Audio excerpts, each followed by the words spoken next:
session we will understand MRP area. Okay, so what are the topics we are going to discuss here in MRP area? First, let us understand what is MRP area. Okay, and then we will understand MRP area changes for SAP S/4HANA. Now, let's go ahead. Now, generally, what happens in case of MRP area? Suppose for the combination of storage location for which we want to do planning separately, or for the subcontractors we want to have planning visibility, for that we create the MRP area. Okay, MRP area generally is created for the combination of storage location or for the combination of subcontractors for which we want to do the planning separately. For example, let us take MRP generally happens at the plant level. Whenever we run MRP, right? So it generally happens at MRP run takes place at plant level. Okay, right? Generally. Now let's consider this is one plant. Okay, whole thing is, let us consider everything is one single plant. Now within a plant, within one plant, we can have subdivisions or many manufacturing facilities. Suppose let's say I'll consider this particular part as one manufacturing facility, and this one I'm considering it as another manufacturing facility. Okay, this is manufacturing facility 1 and this is manufacturing facility 2. Manufacturing facility 2. Within one plant, we may have multiple manufacturing facilities. Now, each manufacturing facility can have a separate production managers and separate procurement team. Okay, maybe procurement team may be the same for both the manufacturing facilities, or they may have a separate procurement team. Okay, so in this case, what happens with respect to the facility 1? So facility 1 has the separate storage locations. Again, suppose let's say manufacturing facility, they might have a separate production managers, separate production managers, and these may have a separate production manager. Okay, and also the procurement team. Procurement team may be same or a different procurement team for different manufacturing facilities. Okay, now facility 1 has a separate storage location and facility 2 has a separate storage location. So let's say facility 1 has a separate storage location. So let me clear this. Okay, facility 1 has a separate storage location. Facility 2 has a separate storage location. Okay, I'll call it as storage location 1, storage location 2, and this also has a separate storage location, which is also called as 1, and storage location as 2, under manufacturing facility 2. But now we want to plan facility 1 storage location separately. I want to have a separate planning for these two storage locations under manufacturing facility 1, and again I want to have a planning for these two storage locations separately, which are under manufacturing facility 2. Okay, which are under manufacturing facility 2. Now let us consider an example that we have one material. Let's take that material as XYZ. This is my material. So this material we have in storage in a manufacturing facility 1 of 500 quantity. I have a 500 quantity of this XYZ material in manufacturing facility 1. So same material XYZ is also available in manufacturing facility 2 for the quantity of 2000. For the quantity of 2000, or let's say we have a quantity of the same material for 1500. For 1500 in manufacturing facility 2. Now in this case, now the total requirement of the material. Let's consider there is a requirement which has come up in manufacturing facility 1 for this material. The requirement is for 2000. This is my requirement. This is my requirement of 2000 for this material which has come up in manufacturing facility 1. Okay, in facility 1 we got this requirement for this product XYZ, and there is no requirement. There is no requirement of this particular product XYZ in facility 2.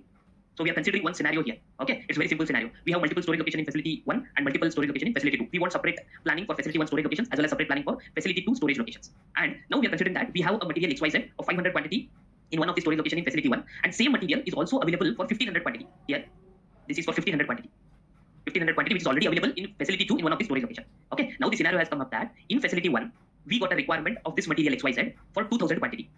Okay, at the same time there is no requirement of this product in facility 2. Okay, in this type of scenario, if we run MRP at plant level, what is going to happen? What system is going to do? So the requirement is for 2000. The requirement has come up for 2000. Now we are looking at a plant level. 2000 requirement has come up from facility 1, and there is no requirement from facility 2. So the total requirement is 2000 quantity. This is requirement. Okay. Now what is the available stock? As if we try to check out from the plant level, what is the available stock? 500 is already available from in manufacturing facility 1, and 1500 is already available in manufacturing facility 2. So summing up these two, what is our total available stock? This is available stock if we try to check from the plant level. Okay, so the total requirement is 2000 and available stock is also 2000 if we try to run MRP at plant level. In such case, what happens? The requirement is exactly matching. The requirement is exactly matching with our demand. Available stock over here. Requirement is nothing but a demand. Okay, demand is exactly matching with our available stock. So in such case, what happens? System will not generate any procurement proposals. No procurement proposals are generated if we try to run MRP at plant level. Okay, so that means system, in this case what happens? System tries to expect that this particular product XYZ, which is shortage of 1500 quantity in manufacturing facility 1, it is expecting that the remaining quantity has to be supplied from manufacturing facility to in such cases, because if you run MRP at plant level, system will not generate any procurement proposal considering that there is a sufficient amount of stock which is already there within a plant, but they don't know that there is a shortage in manufacturing facility 1. So in such case, what happens, system will try to expect the shortage to be fulfilled for manufacturing facility 1. It has to be fulfilled from manufacturing facility 2. In most of the cases, to fulfill this requirement, it won't be possible due to the unavailability of the proper resources and equipment. Suppose let's say equipment means we are considering that we need a huge cranes or forklifts which are required to transfer this 1500 quantity from manufacturing facility 2 to manufacturing facility 1. So that is not possible due to non-availability of such type of resources in most of the cases. So to encounter such type of challenges, in order to accomplish this or to encounter such type of challenges, we want system to generate purchase requisition for the shortage which is generated in manufacturing facility 1. Okay, to achieve this, we need to create a separate MRP areas. Okay, to achieve this, separate MRP areas are created. Okay, for manufacturing facility 1, we will create a MRP area. Let's say we'll create MRP area A, and for manufacturing facility, we will create for manufacturing facility 2, we will create a MRP area as B. Okay.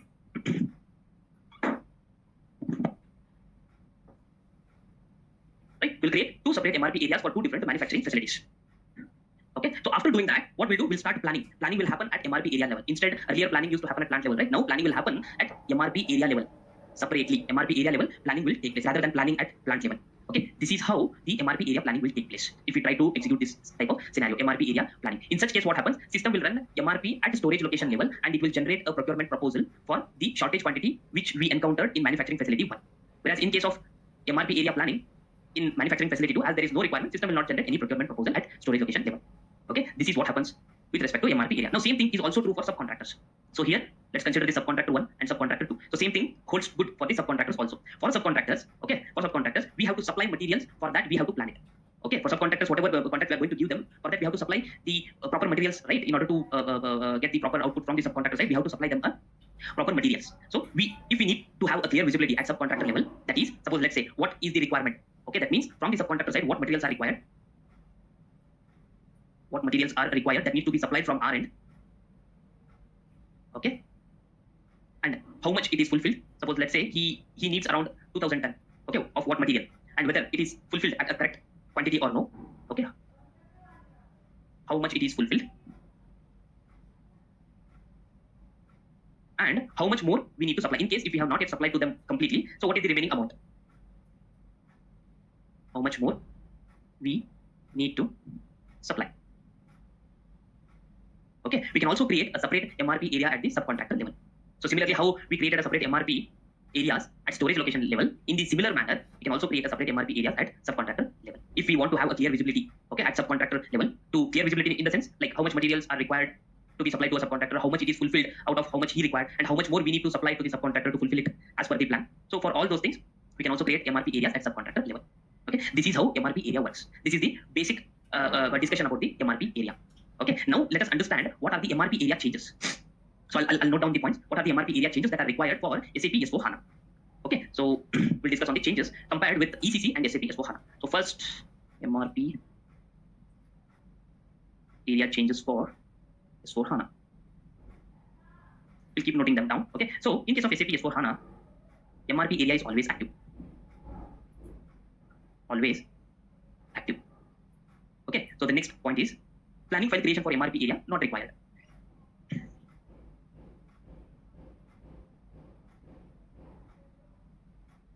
Okay, second point is planning file creation for MRP area is not required. Okay, in case of SAP S/4HANA, it is not required. Planning file creation is not required for MRP areas. Next, storage location MRP area is mandatory. Storage location MRP area is mandatory. Okay, in case of SAP S/4HANA. When we compare this with ECC, what used to happen? Planning at storage location separately. Suppose, let's say, if you want to plan storage location separately, in case of ECC, we generally used to follow two methods. Right? We generally use to follow two methods. One is defining storage location as MRP area. Defining storage location as MRP area. Okay. And the second point is exclude storage location MRP and maintain in the material master data. And we need to maintain that in the material master data.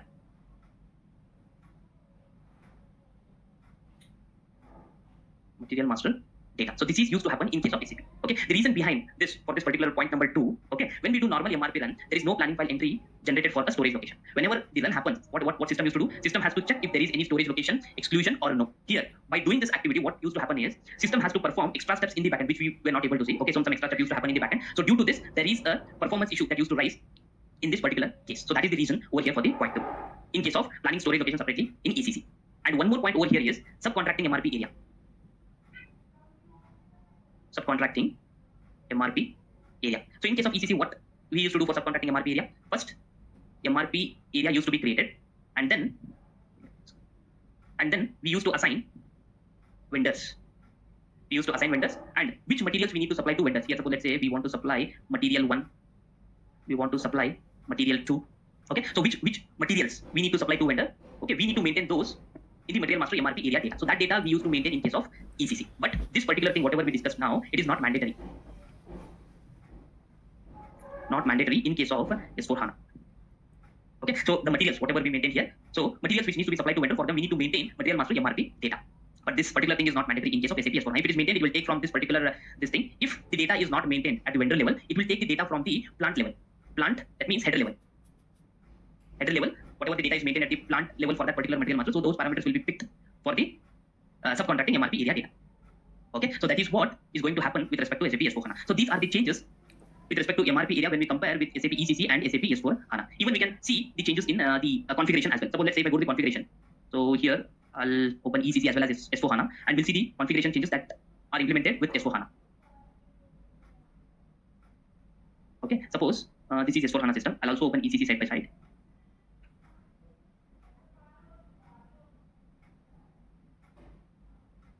Okay, so let's go to SPRO in ECC. Go to SAP reference IM. Sorry, SAP reference IMG. Let's go to the production path, configuration path here. Okay, we'll go to material requirements planning, master data. Here MRP areas. Okay, we can see in ECC we still have to activate this MRP for MRP areas. Okay, but in case of SAP S4HANA, it is always activated. If we check out S4HANA here, let's go to SPRO. SAP reference IMG. Let us go to the same path here as well. Production. Material requirements planning, master data, MRP areas. Here we can see the difference between S4HANA and ECC.